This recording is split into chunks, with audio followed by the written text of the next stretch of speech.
Okay, guys, so we're going to be talking about congruent figures and how to write this stuff right here, okay? So, then this is kind of the last thing we talk about. No, not the last part, but this is the last big push for congruency before we move into changing the size of these shapes, okay? So Simone plays a video game in which she moves shapes into empty spaces. After several rounds, her next move must fit the blue piece into the dashed space. How can Simone move the? Sorry, I don't think you saw that blue piece into the dash space. How can Simone move the blue piece to fit in the space? Um, so she could do a couple things, right? Because it's going to have to be either a reflection or a rotation, right? So she could actually rotate. Let me see. Not rotate. We could do a reflection, right? So we could do a reflection across that line right there, and it would move the shape like right here. If you can see what I'm doing. It's all in black, so that's real tough. It would basically move it right here, and then we would move it down, let's see, 1, 2, 3, 4 spaces, right? Um, but I guess in Tetris, you actually rotate. So we do a 180-degree rotation. That makes more sense, right? Because you don't like do any reflections when you're doing Tetris. You just do rotations and translations. So you do a 180-degree rotation. Um, and it could be around this point right here. So it comes like this way, and then you move it over one. You go around this point, and it would rotate there, and then it would be right there. Yeah. So you just rotate it around that point, and then move it down 5. So you would translate 5 down, so 5 spaces down right there on the grid, right? You could also reflect it, but again, you know, Tetris doesn't do a reflection, so we just do a rotation and then a translation. Okay, so we're back to this one right here. So when I was putting this together, I already printed these, so I don't reprint them again. But the fireplace should be on this side rather than this side. And so the idea is they want to put a flame-resistant rug, hearth rug, in front of the fireplace that is the same size and shape as the rug in front of the sofa. How can she determine whether the rug's the same size and shape? So the idea here is you want to figure out if they're the same size and shape after you do it. So you translate it over and then you rotate it. It wouldn't be 90 degrees. It would be a 45-degree rotation, which we haven't talked about here.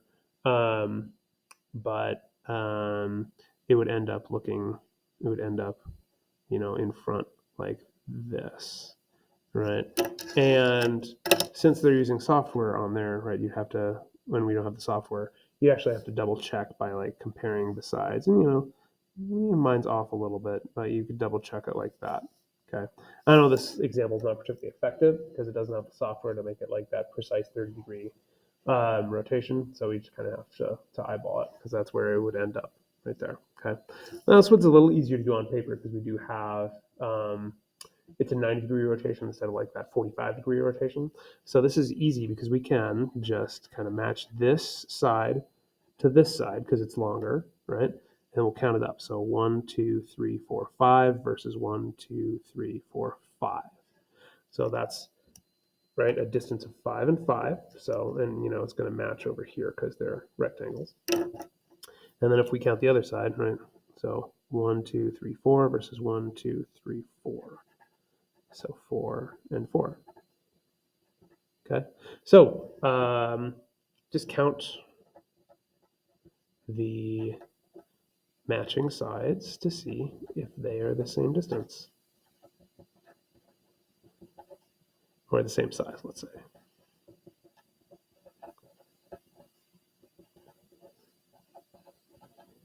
Same size. Boom. There you go.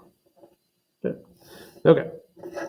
Is quadrilateral ABCD congruent to quadrilateral QRST? So we can do a sequence of transformations to see if these match up. Okay, so I think it looks kind of like a reflection and then a translation. So we want to reflect it across the y-axis right there. And so let's see, C is going to be C prime right there. D is 3 away, so it'll be 1, 2, 3 right there at D. B is, let's see, 1, 2, 3, 4, 5. So 1, 2, 3, 4, 5, kind of right in the middle for B prime. And then A is 4 away, so it'll be right there. Okay. So we have our reflection across the y-axis. Right? So that's the first thing, and we're just kind of double, just testing this out to see if it matches up, right? And then now what we're going to do is we're going to do a translation to see if it matches up. So we'll kind of compare points to points, right? So C prime is going to go to S. We go to the right by 1 and down 2. So let's see if a translation, if I could write correctly. So translation right 1 and down 2 works. So over 1, down 2, over 1, down 2, D prime matches to T, over 1, down 2, A prime matches to Q, right? And then the last one here, that B prime right here, over 1, down 2, yeah. So B prime matches to R. So yeah, just basically because we're moving the same distance and direction, we can see that they're congruent. So you would write this, you would say quadrilateral A, B, C, D is congruent to, that's the symbol you use, quadrilateral QRST. Okay, so this symbol just means is congruent to, right? So that's kind of how we make those statements right there. Let's see, A matches to Q. Yep. Because A matches to Q, right? They're the first letters. B matches to R, right? Those are the second letters, so they match up. C to S, good. Those are the third ones. And then D to T. Yep, those are the fourth letters. So it's kind of how you match your one shape up to the second shape, okay? Okay, now, and sorry, I got cut off. Should be is triangle ABC congruent to triangle JKL. So let's do a rotation and a translation, okay? Because it looks like maybe it was rotated 90 degrees counterclockwise, okay? So let's start with that.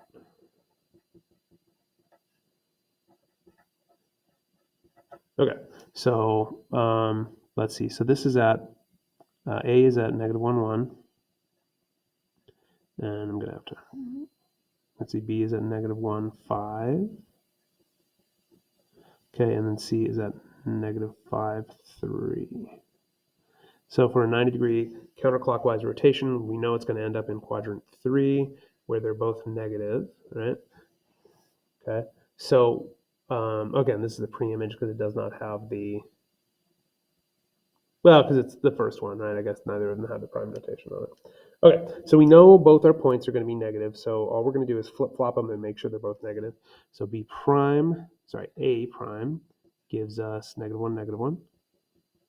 Okay, B prime gives us -5, -1, because we flip-flop our points and make sure they're both negative. And then C prime is -3, -5.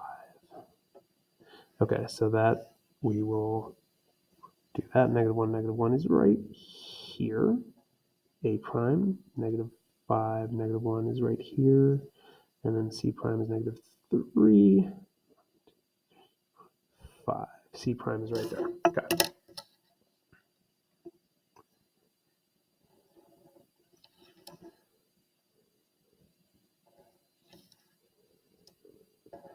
Okay, so we've got our rotation right here, about 90 degrees clockwise. Now we're going to do a translation, and we're just going left and down. So let's see, if B matches to K, which makes sense, B matches to K, right? So we go 1, 2, 3 to the left, and then 1, 2, 3, 4 down. So we have a translation, 3 to the left, 4 down. Okay, let's double check that matches up, right? 3 left, 4 down, and B matches to K, right, which makes sense because they're in the same position. Now A matches to J, and 1, 2, 3, and then 1, 2, 3, 4. That's perfect, right? A matches to J, boom, boom, and then C to L. Let's see, 1, 2, 3, and then 1, 2, 3, 4 down. So perfect. So C matches to L, which they're in both third positions. So yes is our answer. Triangle ABC is congruent to triangle JKL. There you go. Okay, so this is going to go in our notebooks. I'll put this on 54, 53, I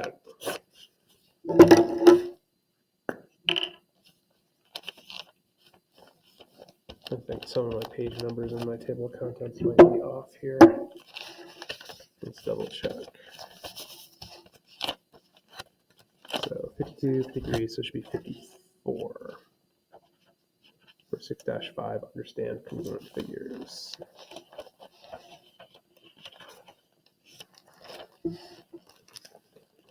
Okay. 54, 6-5, understand congruent figures. Okay.